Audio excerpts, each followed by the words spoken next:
Podemos começar? Você está gravando? Boa noite, meninas. Vamos meditar no livro de Isaías, capítulo 33. Mas antes vamos orar. Senhor, meu Deus, eterno Pai, Pai misericordioso, bondoso, Senhor, fala conosco essa noite, Senhor. Nos mostra, Pai, a tua justiça, Senhor. Nos mostra o que o Senhor espera de nós, como devemos proceder, qual a forma que nós possamos conquistar o céu, Pai, e manter essa conquista, Senhor. Fala conosco. O Senhor disse que onde estivessem dois ou mais reunidos em teu nome, o Senhor estaria no meio de nós. Guia os trabalhos, Senhor. Orienta a nossa meditação. É isso, Pai, que te pedimos e te agradecemos, já com a certeza da vitória. Amém.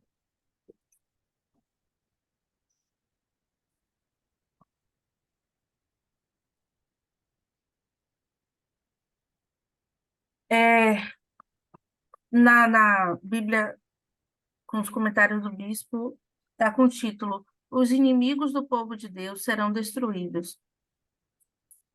Esse é um capítulo muito interessante. Ele fala de alguns pontos, mas para mim o principal é a misericórdia de Deus. Misericórdia não, a justiça de Deus. É, hoje eu estava na defensoria, no atendimento, e as pessoas buscando a justiça do homem. E essa justiça nunca é satisfatória. As pessoas um pouco frustradas com o processo, que realmente é um processo, e sempre muito satisfeitas, porque todas as suas demandas ou as suas necessidades nunca vão ser atendidas plenamente. Já a justiça de Deus é totalmente oposto.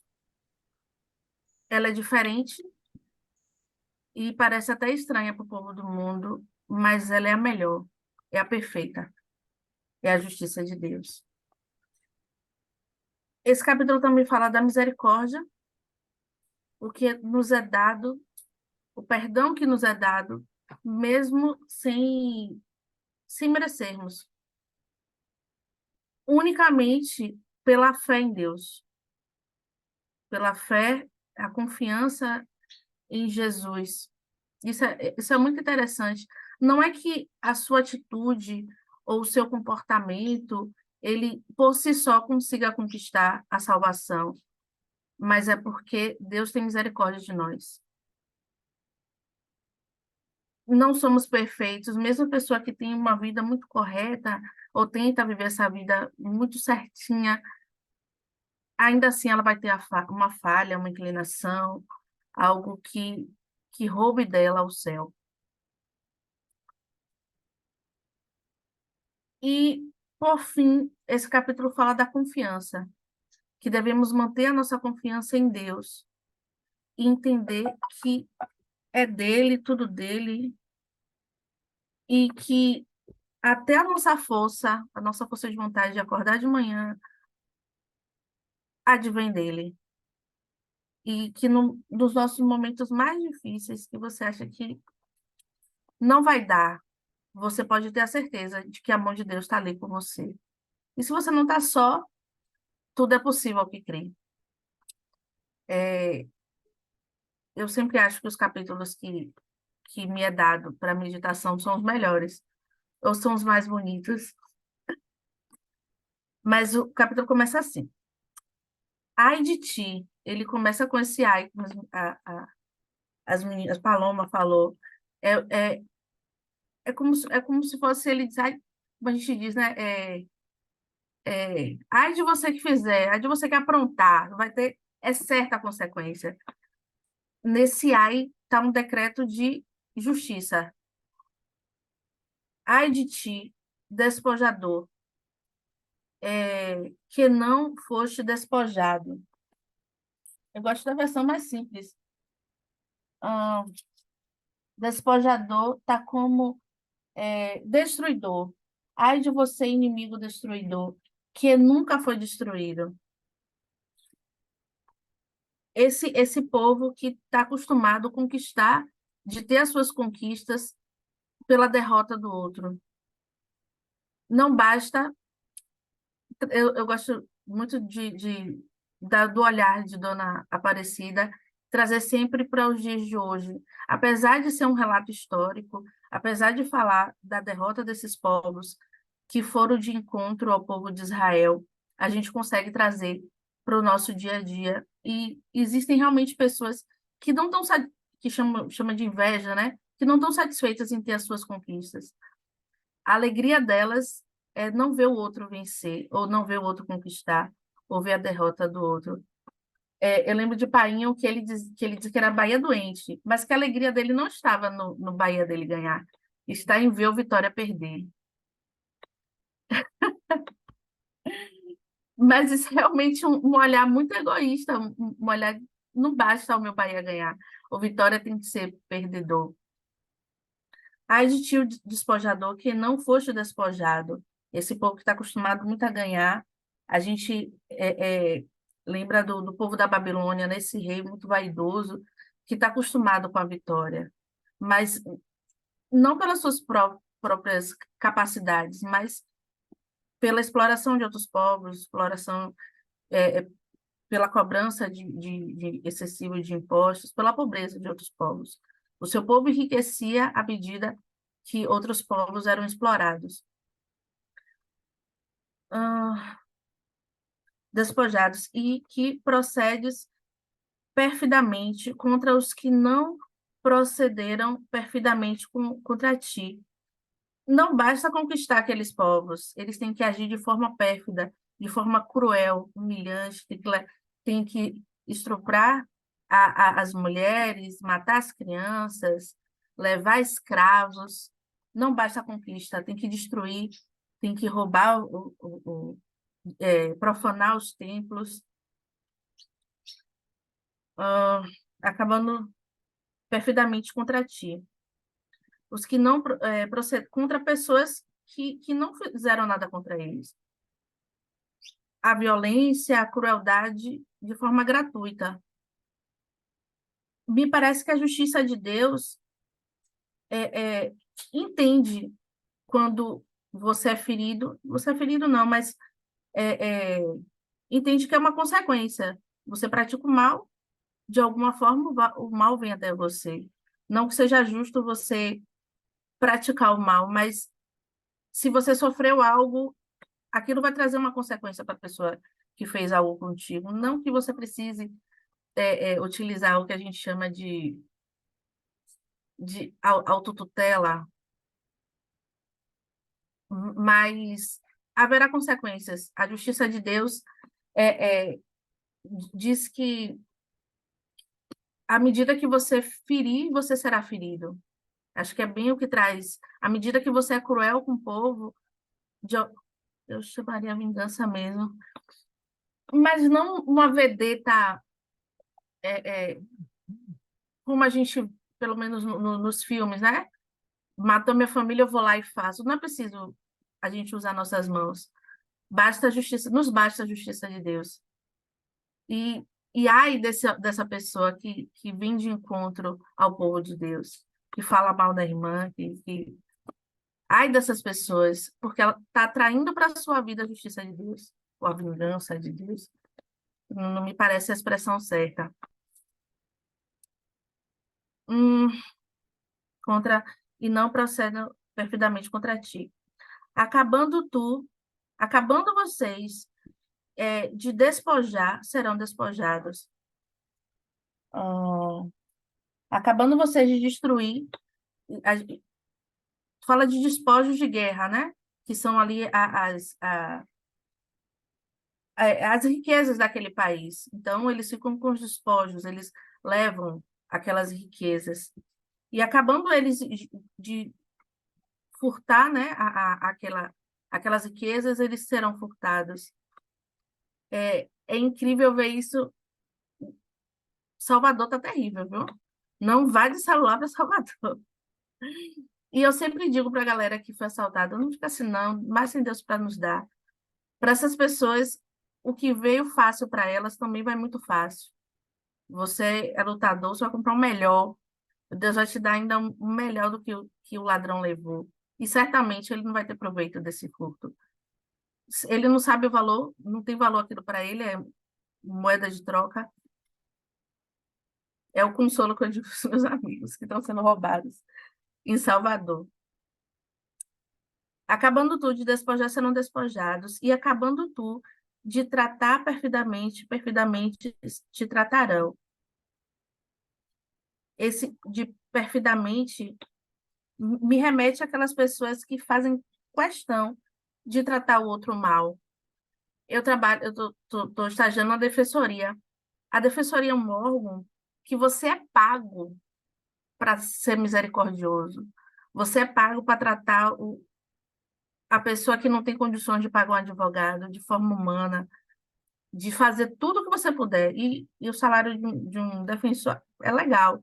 Você tem estabilidade, você ganha para aquilo, para você tratar bem o menor. E as pessoas fazem questão de não fazer o seu trabalho, de fazer o que eles são pagos para ser feito, que é ser misericordioso.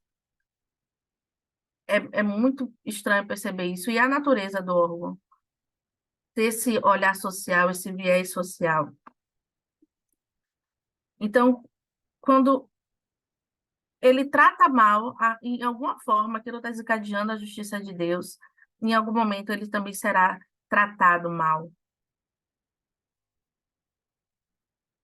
Ah, acabando de tratar perfidamente, perfidamente te tratarão. Verso 2.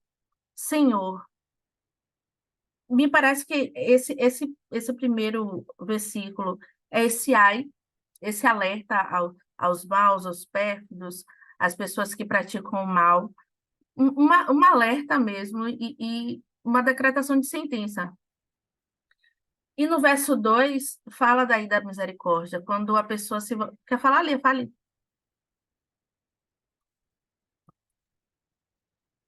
Eu queria só terminar de situar esse momento e o objeto dessa profecia.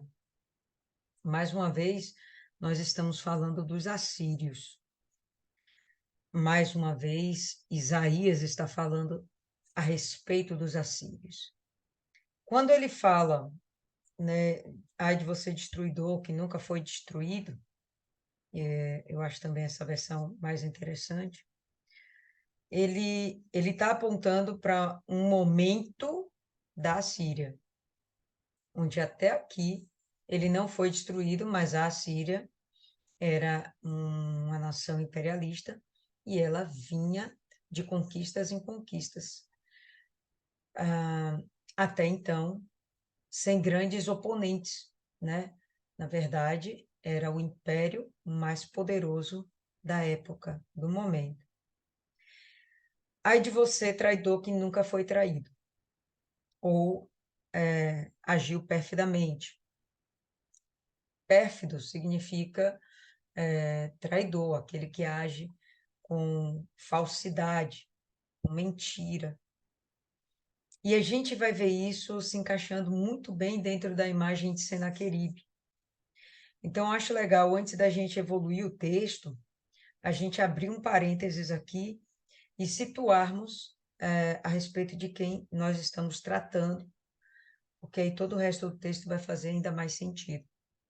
Poderíamos imaginar que fosse tão somente uma nação qualquer que estivesse se colocando como inimiga de Judá, inimiga de Israel.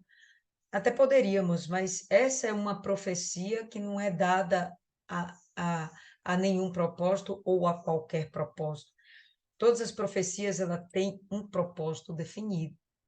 E a ideia aqui é prevenir a Assíria de todo o mal que ela está para fazer e das consequências que ela vai ter que arcar. Né? Então, enquanto Isaías está lá falando e profetizando ele está, de fato, alertando, avisando, olha, Síria, é bom você parar por aqui, porque senão as consequências para você vão ser tais. Mas óbvio que o principal ainda é Judá.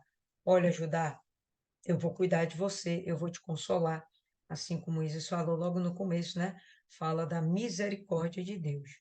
E, de fato, a gente vai ver a misericórdia de Deus aqui. Então, só para deixar isso aí bem pontuado, vale a pena a gente abrir 2 Reis, capítulo 18, que a gente vai ter isso de uma forma mais clara. 2 Reis, capítulo 18.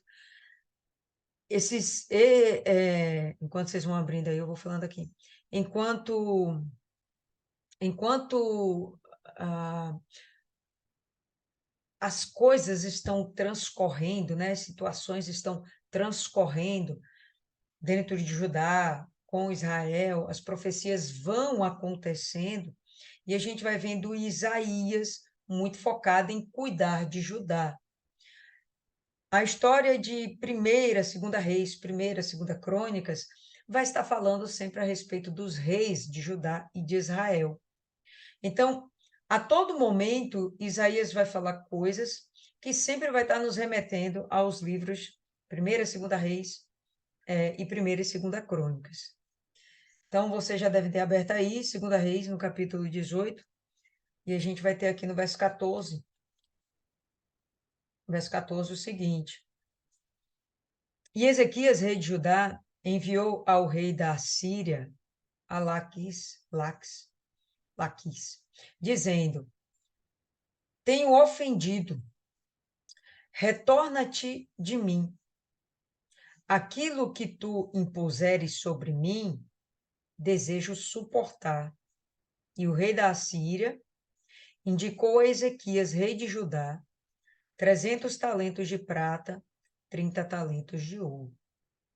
E Ezequias lhe deu toda a prata que foi encontrada na casa do Senhor e nos tesouros da casa do rei.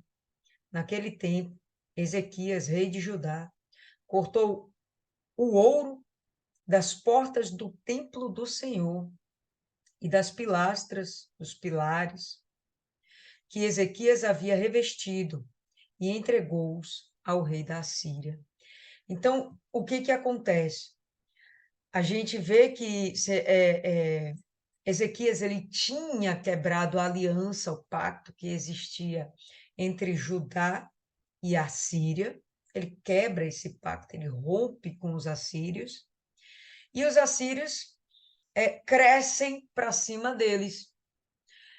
E nesse momento, Ezequias vê que cometeu um grande mal. Por quê? Porque a Síria, pessoal, era o império, era a bola da vez. Então, era como se nós hoje, Brasil, não quiséssemos problema com a Rússia, não quiséssemos problema com a China, não quiséssemos guerra com os Estados Unidos, que são nações muito potentes, né? E em termos de armamento, militarismo, com certeza estão muito mais na frente do que o próprio Brasil. Então, não vamos comprar briga com essas nações, vamos manter a paz. Então, o que Ezequias faz? Olha, fiz uma besteira rompendo laços com você, Assíria. Vamos voltar e fazer a paz? Aí a gente vai para 2 Crônicas, no capítulo 32.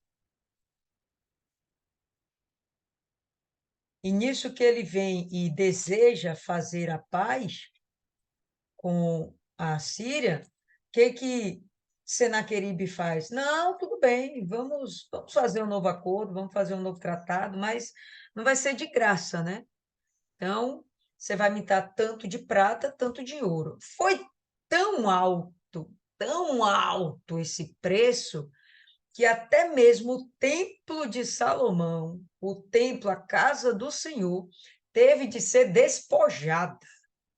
O ouro que estava lá dentro, parte dele, teve que ser tirado para mandar para a Síria, para que eles pudessem fazer uma aliança e dizer um ao outro: não somos inimigos, estamos em paz e vamos permanecer assim.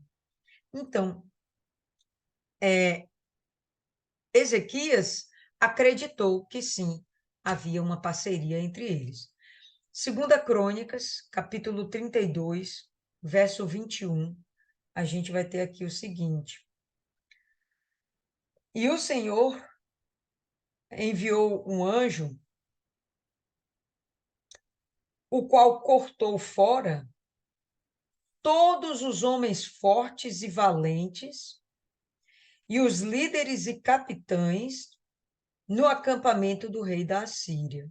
Então, ele retornou com vergonha. Quem retornou com vergonha? O rei da Assíria, Senaqueribe. Então, ele retornou com vergonha na face, à sua própria terra. E quando ele entrou na casa do seu Deus, aqueles que saíram das suas próprias entranhas, ou seja, seus filhos, o mataram ali com a espada. Então, o que que o verso 1 de Isaías 33 quer apontar? Olha, Síria, você que agiu de uma forma pérfida, traiçoeira para com Judá, que se propôs a fazer uma aliança contigo e inclusive pagou um preço muito alto por isso, e você simplesmente fingiu que não existia um pacto e se voltou contra Judá. Você vai pagar o preço na mesma moeda e você vai sofrer as consequências da mesma forma. Assim como você traiu a confiança de Ezequias, você será traído pelos seus próprios filhos. De modo que Senaqueribe acaba sendo morto pelos seus próprios filhos dentro do templo do seu falso Deus. Então, quando esses primeiros versos apontam, né, falam dessa forma, então apontam para a Síria, tá certo? Então, para a gente não ficar pensando, estamos falando aqui de toda e qualquer nação que se colocar contra Judá. Bom, nesse momento, a Síria, ela está indo contra Judá sem nenhuma causa, de uma forma completamente covarde e, de fato, traiçoeira. Pois bem, da mesma forma que você está agindo com o Judá, com meu filhinho querido, então eu vou fazer com você, vai acontecer com você da mesma forma. Agora o texto vai começar a discorrer a respeito disso, da misericórdia com que Deus vai agir para com Judá e do pesar da mão que ele vai ter para com a Assíria. Aí só queria fazer essa pontuação, pode seguir aí, Isis.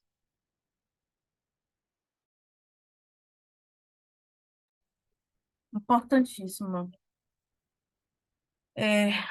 A sua pontuação, pontuação? Verso 2. Senhor, esse Senhor tá como uma exclamação. Realmente Isaías está ali clamando, como um clamor. Senhor, tem misericórdia de nós. Por ti temos esperado. Sê tu o nosso braço cada manhã, como também a nossa salvação no tempo da tribulação. Eu vou incluir essa parte nas minhas orações, achei muito bonitinho. Tem misericórdia de nós, por ti temos esperado. Sê tu o nosso braço a cada manhã, como também a nossa salvação no tempo da tribulação. Verso 3. Ao ruído do tumulto fugirão os povos, a tua exaltação as nações serão dispersas. Quando Deus vier fazendo a sua justiça e vier contra esse povo, que a gente já sabe que é os assírios, esse tumulto, essa zoada de tudo que vai estar acontecendo ali com aquele povo, desse momento fugirão os povos, né? Fugirão ali do conflito, da guerra que está acontecendo naquele momento. A tua exaltação, no momento que Deus estiver fazendo justiça, demonstrando todo o seu poder, as nações serão dispersas. Verso 4. Então ajuntar-se-á o vosso despojo como se junta a larva, Então, ao despojo as coisas que aquele povo tem de riqueza, ajuntar-se-á o vosso despojo como se junta a larva. Como os gafanhotos saltam, assim ele saltará sobre elas. Se juntará tudo aquilo que eles roubaram ou conquistaram, e tudo que eles conquistaram será devorado, como faz os gafanhotos, quando vem uma plantação e em poucos segundos, tudo aquilo que eles levaram para juntar, para construir, é destruído. Fala ali.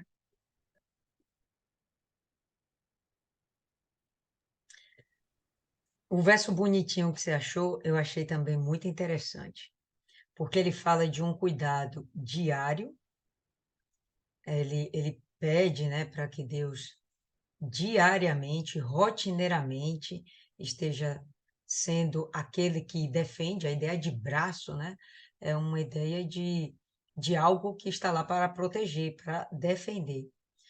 Ao mesmo tempo que ele fala do tempo da angústia, seja a nossa salvação. Então, não só no dia a dia, mas principalmente no dia mal, que o Senhor esteja diante da gente, nos guardando, nos livrando.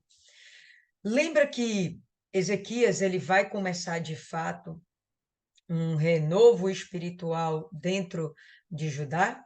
Então, esses textos aqui já vão apontar para isso.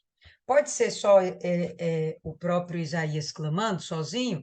Pode, mas pode simbolizar também toda a nação clamando: Senhor, tende misericórdia de nós? Também pode. Então, a gente vai imaginar que aqui já é o efeito Ezequias, o efeito do reinado de Ezequias como aquele que buscou fazer a vontade de Deus, que buscou o renovo espiritual, que buscou renovar, refazer a sua aliança com Deus e levou todo um povo a fazer a mesma coisa. Então, a gente vê aqui realmente um clamor, e aquela ideia, nós dependemos do Senhor todo dia e, inclusive, nesse momento aqui de angústia, nesse momento de aflição. Quando ele vai e fala que o Senhor se levanta, né, no ruído do teu tumulto, os povos fogem, de fato fala de povos, mas a gente falou nesse instante apenas de um reino, os assírios. Pois bem, como a gente compreende essa situação? Pelo fato de que os assírios, sendo imperialistas, eles já vinham dominando várias nações, e cada nação subjugada, aquele exército daquela nação, aqueles homens, aquele povo que estava agora sendo feito escravo, né? Ou pelo menos sujeitos, vassalos, eles agora ajudariam a Síria, o rei da Síria, em todos os seus embates, né? Em tudo aquilo que eles necessitassem. Então, quando o exército assírio vai, a gente não pode imaginar que só tem ali assírios, raça pura, né? Os arianos assírios. Não, não, não. Está misturado todos os povos que eles já conquistaram, mas estão sob o seu governo, a sua tutela. Então, quando ele fala que ó, várias nações se separam, é verdade, porque apesar de eles estarem lutando pela Assíria, vamos concordar que eles não são parceiros da Assíria, eles estão sendo subjugados pela Síria. E nesse momento, eles não estão fazendo aquilo com paixão.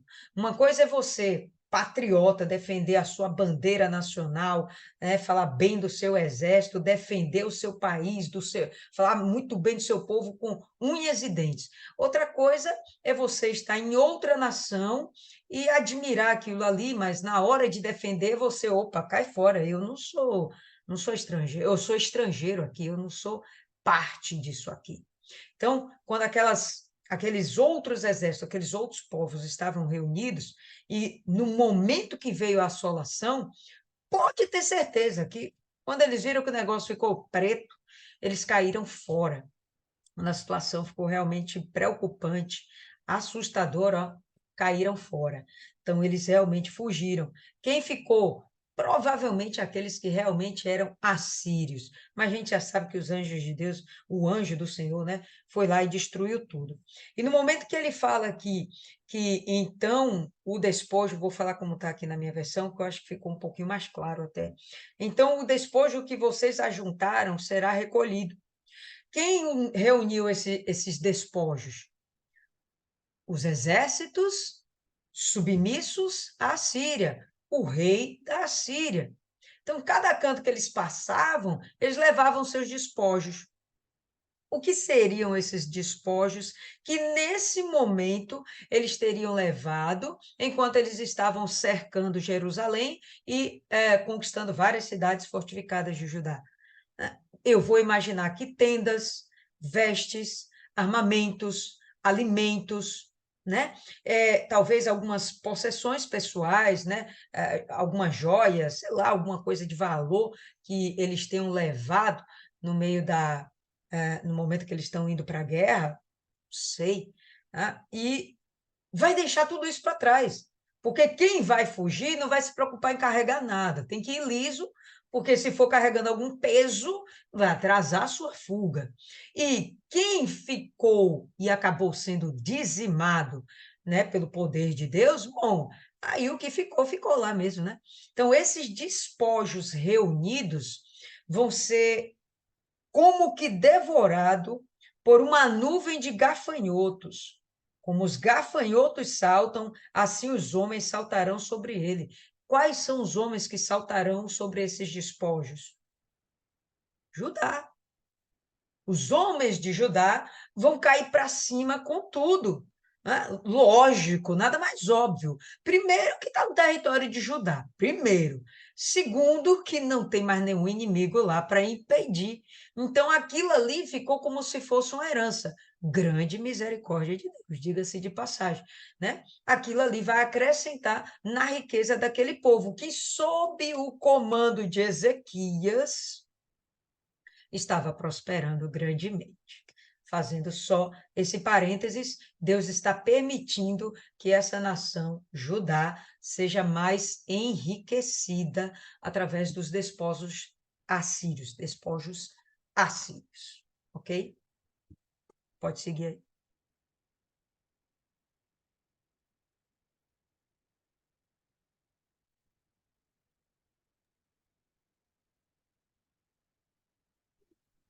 Então, o 4. Então ajuntar-se-ão vossos despojos, como se junta a largata, como os gafanhotos saltam, assim ele saltará sobre eles. 5. O Senhor o Senhor está exaltado. Eu achei até estranho, o Senhor está exaltado, o Senhor é exaltado, pois habita nas alturas.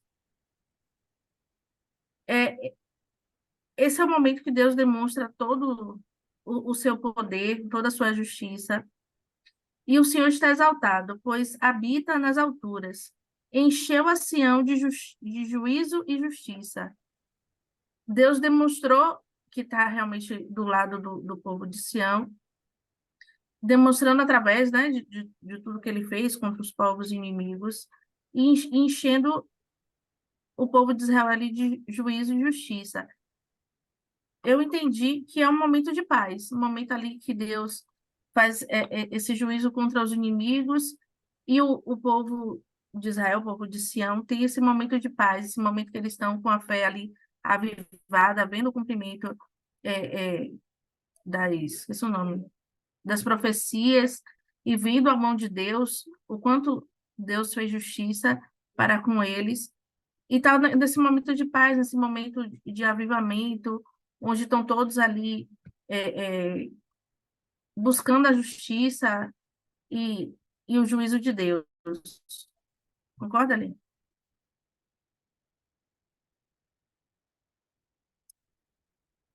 6. E haverá estabilidade nos seus tempos. Nos seus tempos? E haverá estabilidade nos seus tempos. Abundância de salvação, sabedoria e conhecimento. E o temor do Senhor será o seu tesouro. Eu vejo essa parte eu acredito que não era vontade de Deus que esse povo tivesse governantes. A gente sabe que eles pediram um rei, mas se eles vivessem ali sobre o governo unicamente de Deus, Deus como o seu rei, como o seu líder, vivendo apenas a justiça de Deus, eles seriam mais felizes. Trazendo para os dias de hoje, se o nosso ordenamento fosse a justiça de Deus, se vivêssemos apenas no reino de Deus, apenas no governo de Deus, acho que teríamos aí a perfeição e a plenitude, né? Na justiça, na igualdade, na felicidade, em todos os aspectos. E é o que esse povo está experimentando, esse momento aí que Deus toma as rédeas e chama para si, e aí eles vivem esse momento de estabilidade, de abundância, de salvação, de sabedoria, de conhecimento. E ele diz que o temor do Senhor será o seu tesouro. Diferente dos outros povos que acreditam que juntar riquezas, pedras preciosas, árvores, madeira valiosa, para o povo de Deus, o mais valioso, o que vale muito mais do que qualquer riqueza, é o temor a Deus. E eu vejo sempre muito Dona Aparecida falando do temor e tremor de Deus. E o temor ele é diferente de medo. O temor está ligado a respeito, a você entender que ele é superior e gera uma admiração, cerimonialismo não, mas uma reverência. E minha avó sempre dizia que ela queria ser respeitada, ela não queria ser temida, porque o medo você faz quando a pessoa não está olhando. E quando você é respeitado, quando a pessoa tem temor, mesmo na ausência, ela respeita o que a pessoa que tem essa admiração, porque é o respeito. Então, mesmo na ausência, eu não vou praticar porque é, há algo mais na relação do que medo. Tem o respeito, a admiração, a reverência. E trazendo para a gente entender que a nossa maior riqueza é a nossa salvação, claro, e a nossa salvação vem do nosso temor, Senhor. Né? Eu vou manter a minha salvação quando eu tenho esse temor ali muito firme, esse meu relacionamento com Deus muito firme. Eu não vou, como a gente diz, né? Eu não vou beber não porque por religiosidade. Eu não vou fornicar, a galera que tá namorando aí, não vou fazer certas coisas nesse momento do namoro porque é religiosidade ou porque o meu pastor não quer, né? Porque o povo, né? Porque meu pastor falou. Mas porque eu temo tanto a Deus, eu o amo tanto, eu o respeito tanto, e eu quero assegurar a minha salvação, que eu não vou praticar, mesmo que o outro não esteja vendo. Mas eu entendo que Deus está vendo, por ser onipotente, onipresente. E isso é diferente. É diferente porque a gente tem relatos, né?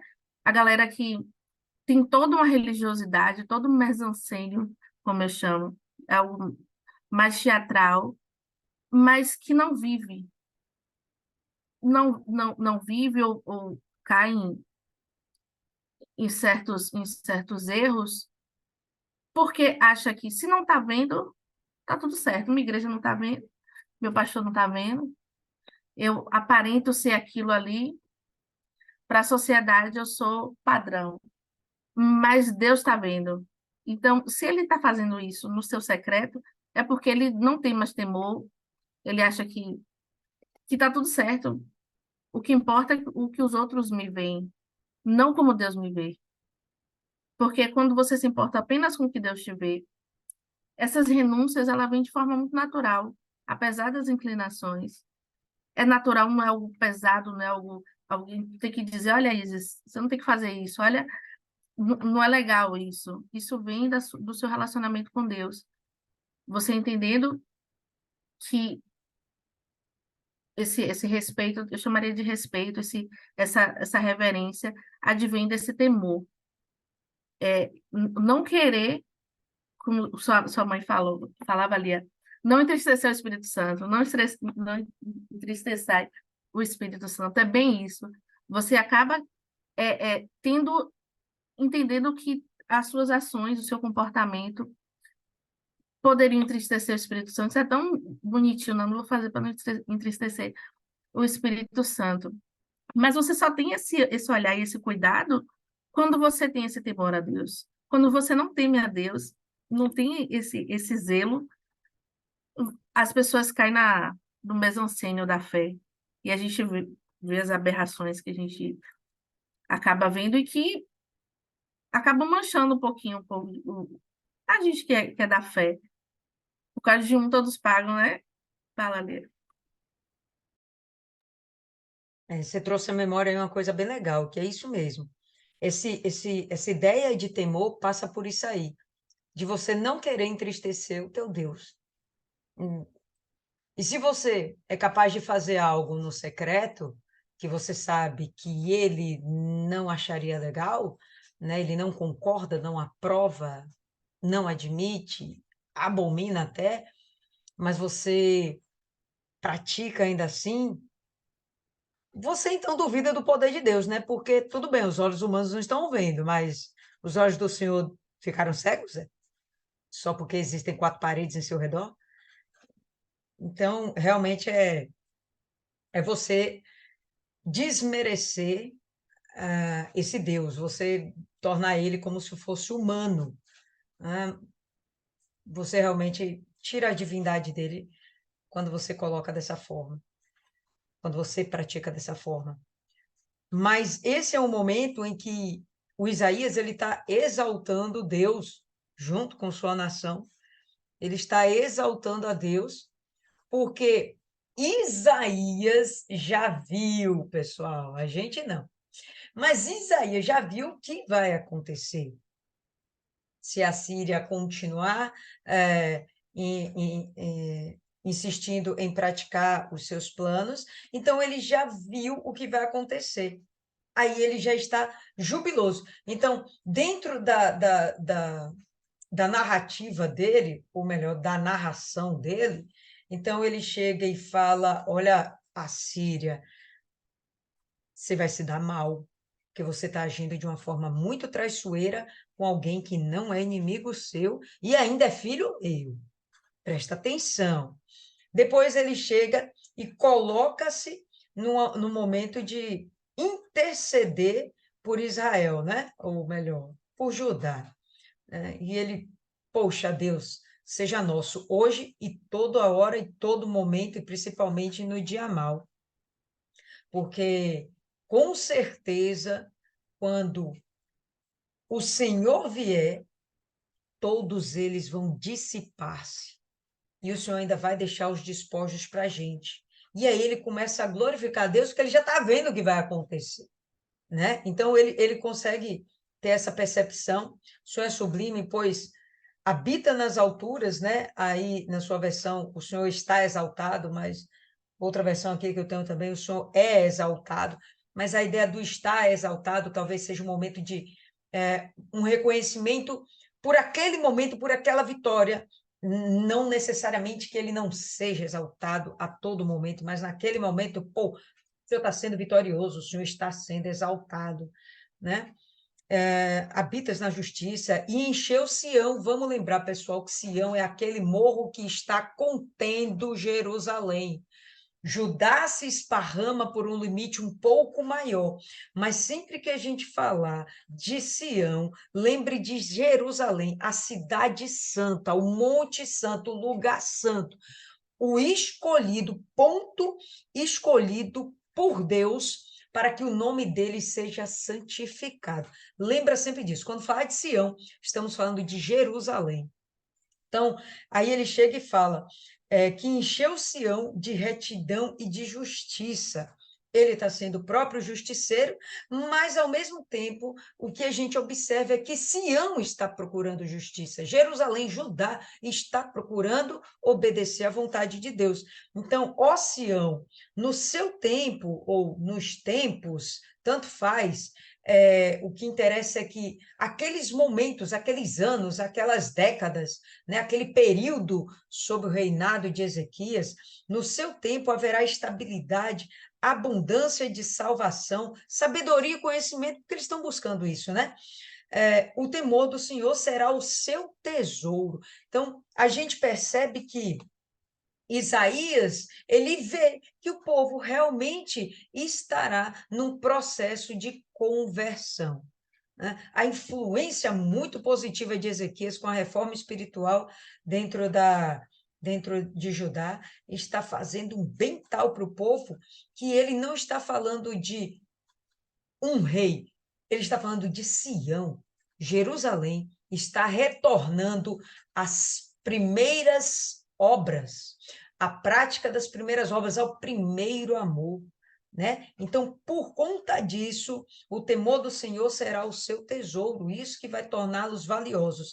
E essa ideia de haver estabilidade, se vocês quiserem, não precisa abrir, só para a gente abreviar o tempo, mas em 2 Crônicas, a gente vai ter no capítulo 33 ainda, no verso 22, o seguinte: assim o Senhor salvou Ezequias e os habitantes de Jerusalém, Sião, os habitantes de Jerusalém da mão de Senaqueribe, o rei da Síria, e da mão de todos os outros, e os guiou por todos os lados.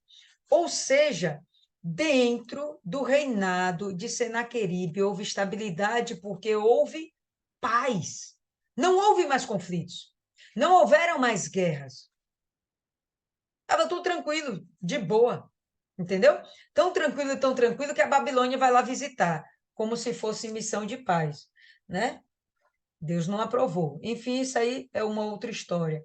E aí ele continua no verso 23. E muitos trouxeram a Jerusalém presentes ao Senhor e presentes para Ezequias, rei de Judá, de modo que ele foi magnificado aos olhos de todas as nações dali em diante. Então, o reino de Judá, na pessoa de Ezequias, foi um reino realmente próspero e respeitado pelas demais nações. Ninguém mais procurou confusão com Judá, pessoal. Depois da porrada que a Síria tomou, que era a nação mais poderosa do momento, ninguém mais se meteu com Judá. E todos entenderam que vinha da parte do Senhor, tanto que muitas nações foram lá levar presentes ao Senhor. Levaram para Ezequias? Ok, mas levaram primeiramente ao Senhor. Foram lá em Sião, foram em Jerusalém prestar culto a esse Deus. Porque eles se converteram? Não, mas simplesmente por uma reverência, por respeito mesmo, por temor que foi criado dentro deles. Um temor desenvolvido pelo amor? Não. Por exemplo, nós temos temor a Deus porque nós o amamos, não queremos vê-lo entristecido. Mas essas pessoas não queriam ser assoladas. Tinha dentro deles um temor gerado pelo medo, completamente diferente do temor que a gente tem, né? E o temor que Isaías está falando que Sião estava desenvolvendo. O temor era por amor, né? E aí a gente vai perceber isso. É realmente um texto muito, como diria aí Isis, bonitinho. Segue. Muito fofinho. E engraçado que essa profecia, ela diz o que vai acontecer com aquele povo, e aí, desse momento, ele fala dos arredores. O que um pouco mais afastado ali da zona de conflito, no 7. Eis que os seus embaixadores estão clamando de fora. Aqui está embaixador, mas eu tenho uma outra versão que está os soldados valentes estão se lamentando nas ruas. Mas eu fico com esses embaixadores. A palavra embaixador mesmo, pessoas daquele reino que estão em outros povos ali, fazendo relações de comércio, relações políticas, e estão clamando de fora, estão ou tendo notícias do que está acontecendo ali, a derrocada do seu reino. E os mensageiros de paz estão chorando amargamente. Ah, porque não há paz, não há mensagem de paz, a mensagem é de derrota e desolação. 8. As estradas estão desoladas, estradas aquelas. Quer falar? 2 alto para a gente não acabar inferindo algo que o texto, na verdade, não está falando. Ó, então, só relembrando, Isaías está tendo uma visão, certo?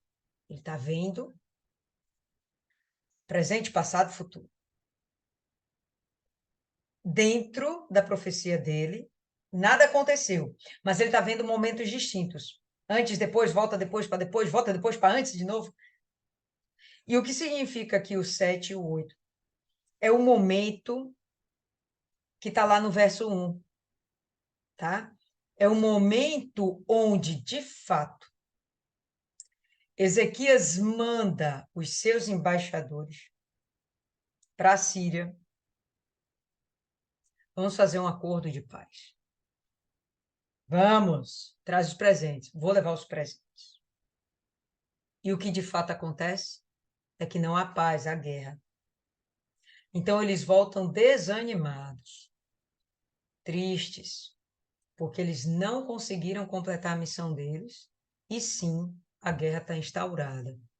Tá? Então, dentro da visão de Isaías, ele está vendo os momentos e ele está relatando de uma forma não cronológica. Se a gente for acompanhar isso aqui como cronológico, a gente vai se perder. Não estamos falando de a Síria querer manter uma paz. A Síria não queria paz, a Síria queria quebrar o pau, né? Queria dominar. Não é o que está acontecendo. A Síria foi destruída, tá? Ponto final. Volta para casa, uma mão na frente e outra atrás, seu rei vai ser destronado, morto, e, bom, eles vão se reestruturar por lá, só que menos 185 mil soldados. Sem falar os que desertaram, que fazia parte do seu exército, mas que eram adicionados de outras nações. Então, a Síria, nesse momento, não está em condição de devolver nenhuma guerra para ninguém. Tá? Então, que momento é esse aqui? Eles não estão procurando paz. Na verdade, está acontecendo. Na minha versão está assim: eis que os heróis. Na outra versão tem os embaixadores. Bom, se a gente está falando de herói, não dá para estar falando da Síria, porque a Isaías não vai ficar levantando a moral de inimigo. Então, ele está falando do povo dele, do povo de Deus, os heróis. Em outra versão, embaixadores da paz. Os inimigos não queriam paz, né? Então, ele vai aqui e fala assim: os heróis pranteiam nas ruas, ou os embaixadores pranteiam, choram. E os mensageiros de paz, os embaixadores, estão chorando amargamente. E aí ele vai continuar. As estradas estão desoladas, ninguém passa por elas. Rompem-se as alianças. A aliança foi quebrada, né? Então, o texto está voltando lá para o verso 1. O momento em que ele está chamando a atenção de Senaqueribe porque ele está sendo traiçoeiro. Ele está sendo galhorda, entendeu? Um safado, descarado, sem vergonha. Né? Rompem-se as alianças, as cidades são desprezadas, não há respeito pelas pessoas, ele não tem consideração com nada nem com ninguém. Ele vai invadir Judá e ponto final. Enquanto isso, os embaixadores estão voltando tristes pelas cidades, ou melhor, pelas estradas que já estão, inclusive, sendo assoladas. Tem uma trajetória de destruição, já tem um rastro de destruição que a Síria vem deixando para trás. Então, é isso que o texto quer pontuar. tá? E vocês, aí a gente vai ver depois, mais uma vez, a glória de Deus sendo manifesta. Mas Isaías está trazendo de volta para o verso 1, entende? Eles conseguiram compreender isso aí? Ele traz novamente para o verso 1, né, como se ele novamente quisesse chamar a atenção da Síria. Mas, na verdade, ele está mostrando que, apesar de os esforços humanos de Ezequias, dos seus embaixadores, de buscarem paz, apesar de esses esforços não terem tido êxito, tudo bem, eu continuo sendo seu Deus, de manhã é manhã e no tempo da angústia. Então, só para a gente não inferir e continuar no texto de uma Verdade, forma equivocada. verdade. Parece que ele vive falando, aí daqui a pouco ele para. É como se ele estava prevendo a traição, fazendo uma profecia que ele iria trair, e esse é o momento da traição. É, eis que os embaixadores estão clamando de fora, e os mensageiros de paz estão chorando amargamente, as estradas estão desoladas, cessou o que passava pela vereda, ele rompeu a aliança, será que ele rompeu a aliança? Desprezou as cidades e já não faz caso dos homens. A terra geme e planteia. O Líbano se envergonha e se murcha. Sarão se tornou como um deserto. E Bazar e Carmelo foram sacudidos. Agora, pois, sacudido. Aí foi o que estava acontecendo, um momento de muita tristeza, aquelas estradas que havia muito comércio, que era algo realmente muito produtivo, acaba sendo um momento de desolação, de muita tristeza para aquele povo. E Licença, aí, Elisa, aqui, só fala, para complementar isso aí mesmo. Você vê que ele vai descendo aqui já de uma forma possivelmente cronológica, ó. Líbano, Saron, Bazã, Carmelo, ele vai devastando de lá da Síria, de onde ele sai, e ele vai devastando essa região. Até já passou por Israel, Israel já está detonado, e vai chegar em Judá, né? Então, ele vai apontando esse avanço militar da Síria. e aí é Deus dizendo, mexeu com meus meninos, né? Agora eu vou fazer justiça, agora vocês vão colher as consequências da sua maldade, da sua iniquidade, da sua traição, por ser pérfido, por ser mentiroso, né, maldoso. É o que diz o Ai. E aí ele começa a dizer o que ele vai fazer.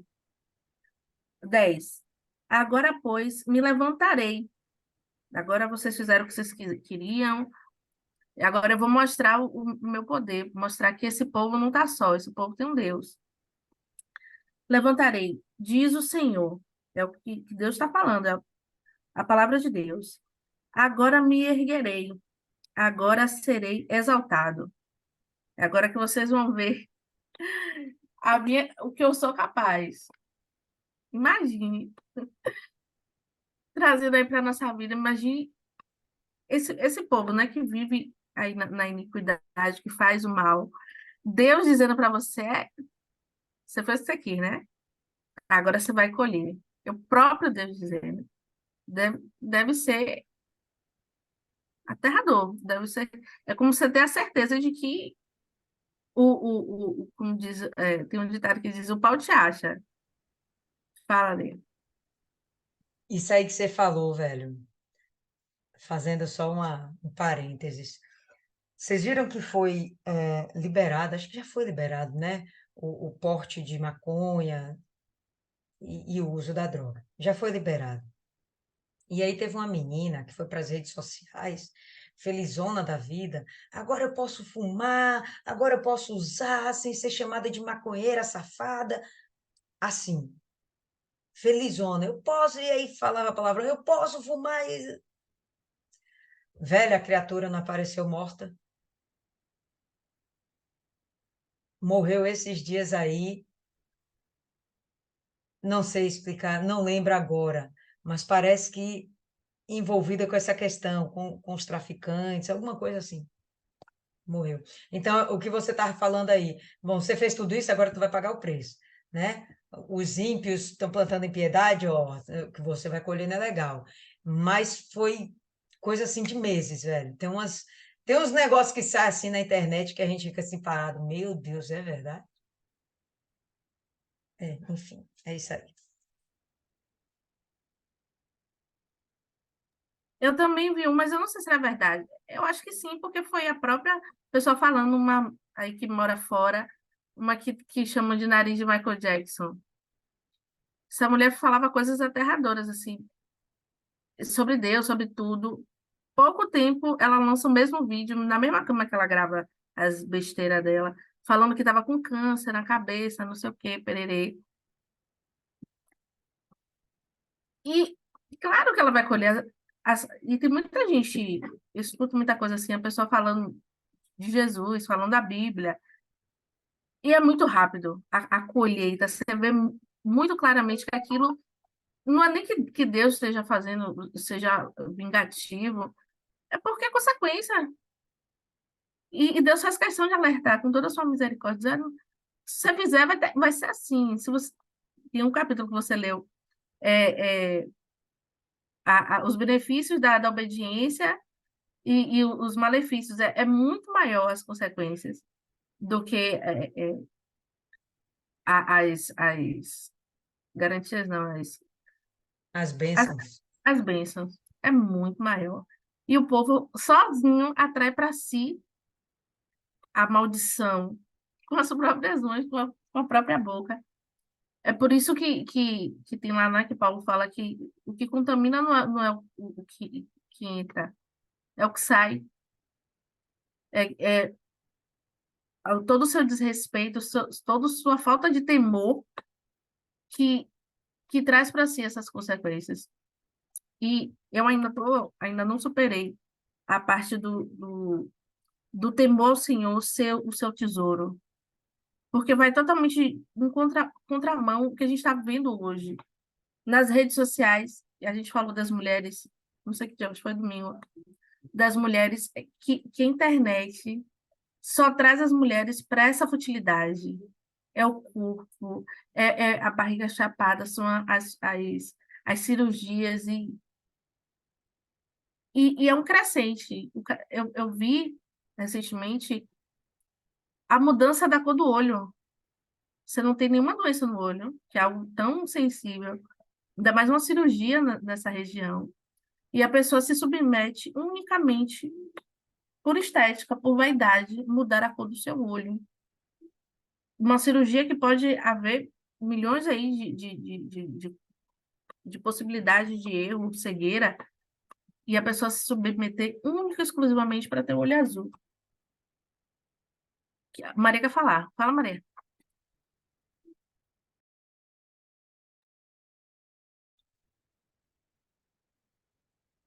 Tá ouvindo? O que eu queria dizer é o seguinte, ela foi assassinada pelo pessoal do tráfico. Porque o pessoal do tráfico, eles não querem legalização das drogas. Porque a legalização das drogas implica em pagar imposto, certo? Implica em desestruturar toda coisa que ele tem organizada. Por quê? Ele tem as coisas já organizadas, entendeu? Ele já tem os soldados, os laranjas, os não sei o quê. Aí ele vai destronar tudo. Vai ser a mesma coisa que vai acontecer com o álcool com fumo. Ah, tem pessoas que bebem, tem pessoas que fumam, sim, mas elas compram no supermercado. Elas compram dentro de uma situação legalizada. E também, né, essa questão das drogas, a gente tem que ver o seguinte: álcool é droga, fumo é droga, é, mas não é alucinógeno. Ninguém fuma um cigarro e começa a ter visões. Ninguém fuma um cigarro e começa a ter visões, mas a maconha faz isso. Os outros fazem isso. Eles são alucinógenos. Porque a nossa mente tem essa questão, não é? Até remédios mesmo. Eu tomei um remédio que o abençoado do médico passou, sabendo que eu ia dirigir, e ele passou o remédio. Eu ainda disse, ele posso tomar agora? Pode. Eu disse, então eu vou tomar logo, porque está me doendo muito. Eu vou comprar e tomar. Rapaz, o médico era lá no centro. Eu vim subindo aquela hora nos passeios todos. Eu não sei. Não, no Rio não. Foi Deus que me segurou. Porque eu estava completamente dopada.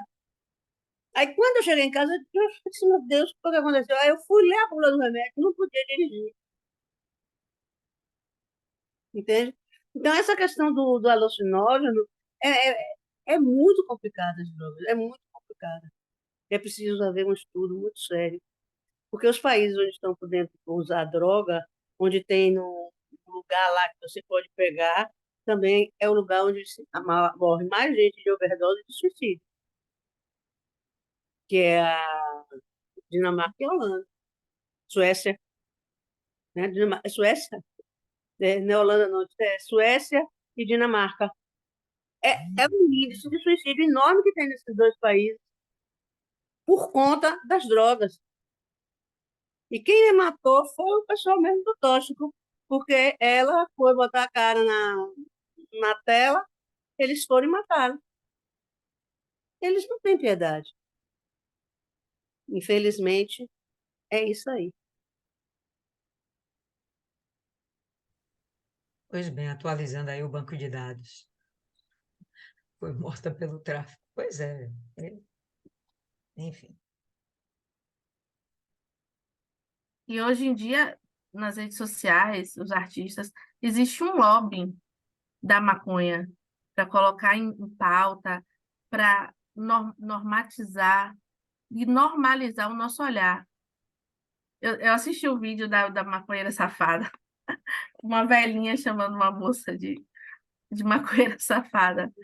É engraçado, mas é o que a sociedade hoje tem, esse olhar de preconceito para o usuário. E o lobby é normalizar o olhar, né? Como se estivesse fumando um cigarro, como teve o lobby do cigarro, né? Tem até aquele filme Obrigado por Fumar. Mas entender que nada é por acaso.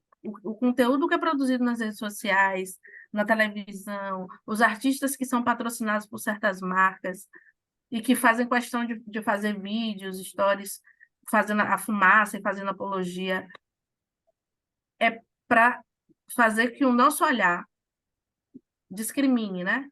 Que a gente olhe de forma natural para aquilo. E mesmo a gente sofrendo preconceito, as pessoas continuam usando. Eu fui no congresso, na Laranjada, de vez em quando eu me meto nas Laranjadas, um congresso aí numa faculdade federal, eu sou de faculdade particular, é outro mundo. Eu nunca tinha vivido a realidade, quer dizer, o nosso dinheiro, os nossos impostos.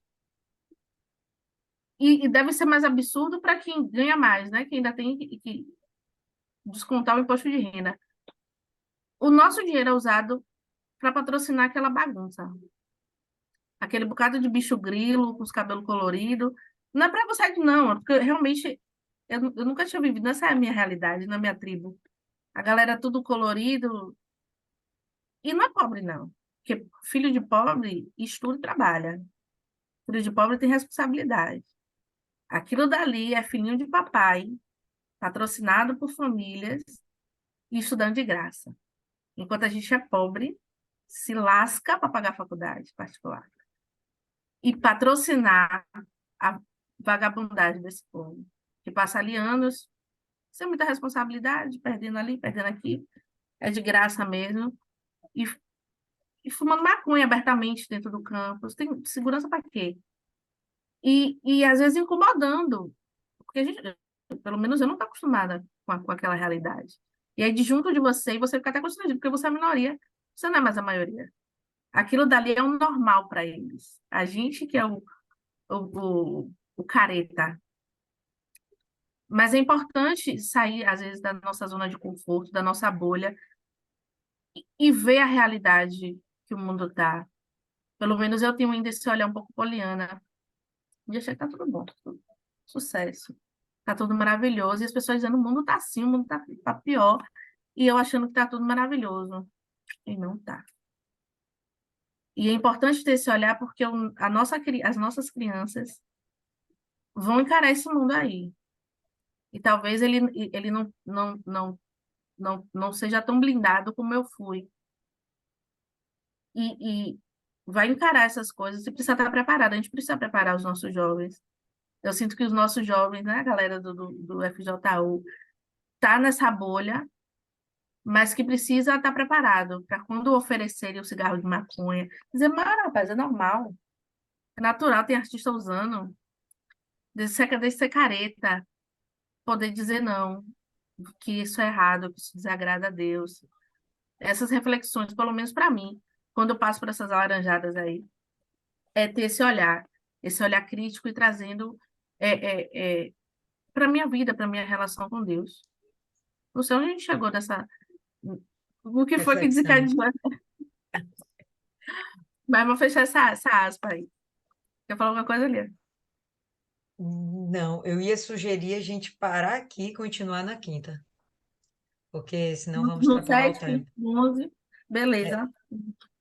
No 11, né? não, no 10 mesmo. A gente retoma do 10. Eu achei que ia ser rápido, sabia? Ah, deixa para quinta, deixa para quinta. Não é não? Eu acho melhor, por causa do Eu horário. também. Tá um pouquinho extrapolado já. Se a gente continuar, vai extrapolar. Beleza? Então, dona Isis, alguém quer acrescentar mais alguma coisa? Tem tempo para a gente fazer algumas considerações. Nossa, Alguém quer fazer algum? Milene, Dona mais uma. Cidinha, Milene, dona Milene já levantou a mão. Fala aí, Milene. Não é uma coisa rápida na vida. Quando eu estava meditando nesse capítulo, eu me lembrei muito dos outros, quando a gente viu que Isaías, né, inspirado por Deus, clamava o povo, orientava o povo ao arrependimento, a se voltar para Deus, para fugir daquele destino que vinha, do juízo que vinha por meio da Síria. E justamente esse capítulo, ele já me lembrou justamente o que a senhora falou, que já foi o resultado do avivamento espiritual, de todo o trabalho espiritual que Ezequias veio fazer em Judá. Um dos capítulos anteriores, a gente viu que Deus disse que estava pronto para abençoar, ir ao encontro, proteger o seu povo, mas dependia do arrependimento. E aqui a gente está vendo justamente Deus já falando do juízo, revelando a Isaías o que ia acontecer, a partir do momento que houve esse arrependimento e houve uma mudança e as pessoas se voltaram para Deus. E eu creio que o clamor de Isaías, no verso 2 foi justamente do povo, sim, que já tinha reconhecido seu pecado, que estava no processo de reconhecimento de pecado e de mudança de comportamento, se voltando para Deus. Inclusive nesse que fale haverá estabilidade nos seus tempos, abundância, salvação, sabedoria e temor do Senhor, justamente todo o processo que foi sendo construído a partir do avivamento, e sempre remete àquela afronta, né, que a Síria fez a Judá e não fez diretamente só ao povo, mas ao próprio Deus. Por isso que a resposta foi à altura, porque a Síria afrontou a Deus mesmo. Então, a resposta tem que ser dada direta por Deus, tanto que não teve nenhum homem que levantou a mão contra aquele cerco. O cerco veio diretamente de Deus, a resposta veio de Deus. Então, isso é muito forte. Se a gente seguir aqui, a gente vê que essa resposta também se espalhou para as outras nações, como a senhora falou, e despertou interesse de irem conhecer quem é esse Deus. Então foi tudo muito espiritual. Esse cerco ajudar nós, Jerusalém, é muito espiritual mesmo. Bacana, excelente aí, Milene. Excelente. Dona Cida, bora, Isis quer te ouvir, vamos. Se cale, não.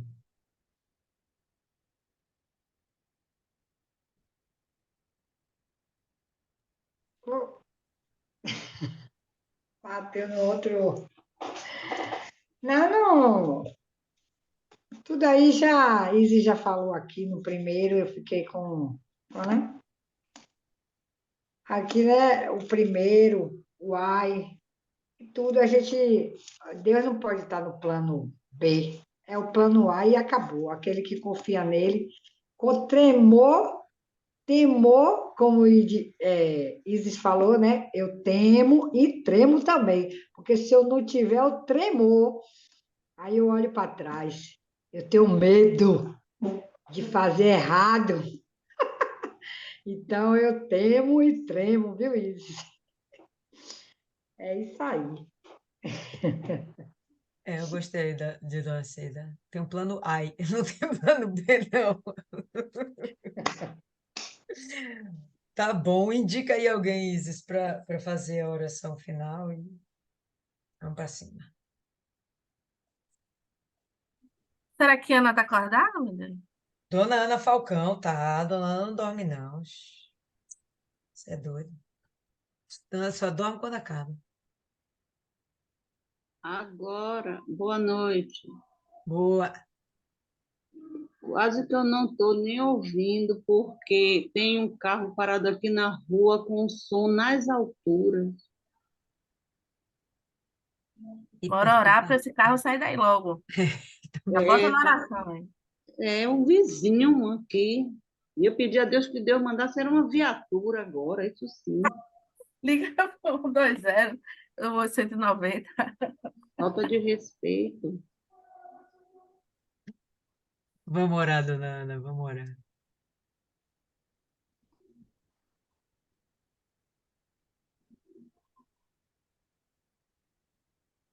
Ora aí, Dona Ana. Meu Deus, em nome do Senhor Jesus, meu Deus, ainda na sua presença, Senhor, pedimos ao Senhor, meu Deus, que abra o nosso entendimento, meu Deus, para entender a sua vontade e o seu querer, meu Pai. E que o temor e o tremor esteja dentro de nós, Senhor, em tudo que diz respeito ao Senhor, meu Pai. Dá-nos, Senhor, sabedoria, meu Pai, para conviver, meu Deus, aqui na terra, porque a cada dia que passa as coisas estão ficando mais difíceis, Senhor. Que o teu Espírito Santo, meu Deus, venha nos guardar, nos iluminar e nos dar o entendimento para em determinadas situações que enfrentamos. Coloca a mão do Senhor, meu Pai, sobre toda a nossa família, para que possamos, meu Pai, ser testemunhos, porque palavras não adianta falar, Senhor. Temos que ser testemunha do Senhor, aonde na nossa família, aonde chegarmos, porque somos observados o tempo inteiro, meu Pai. Quase que não podemos falar nada, porque tem sempre uma crítica de alguém. Deus, em nome do Senhor Jesus, meu Pai. Eu fiquei agora chateada, meu pai, com este rapaz, esse vizinho que chegou com o volume nas alturas, meu pai, incomodando. A rua tem crianças, tem velhos, tem pessoas doentes. Isso é uma falta de respeito, mas o que é que eu posso fazer, Senhor? Eu não posso fazer nada, meu pai. Eu tenho que aprender a conviver com tudo isso e pedir ao Senhor, meu Pai, que o Senhor venha, meu Pai, fazer a justiça. Que o Senhor venha, meu Pai, nos dar sabedoria para a gente ganhar essas almas, Senhor. Deus, em nome do Senhor Jesus, meu Pai, que não olhemos para situações nem para dificuldades, mas que a nossa fé permaneça viva no Senhor. Dá-nos força, meu Pai. Dá-nos sabedoria. Senhor, muito obrigado por esta meditação. Obrigado, meu Pai, por tudo que foi passado. E que, meu Deus, o Senhor dê-nos uma noite de paz, Senhor. Que essa paz, meu Deus, esteja, meu Deus, em cada familiar, de todos que estão aqui nessa meditação. E eu peço ao Senhor, meu Pai, que envie teus anjos aqui nesta rua, meu Pai. Que o Senhor venha, meu Pai, colocar paz nesse lugar. Deus, em nome do Senhor Jesus, abençoe-nos, Senhor, e dai-nos sabedoria pois eu entrego todas aqui do grupo Sacrifício, as famílias, entrego todas nas tuas mãos. E desde já agradeço, meu Pai, por essa oportunidade desse alimento espiritual. No nome do Pai, do Filho e do Espírito Santo, eu te agradeço, meu Senhor. Amém.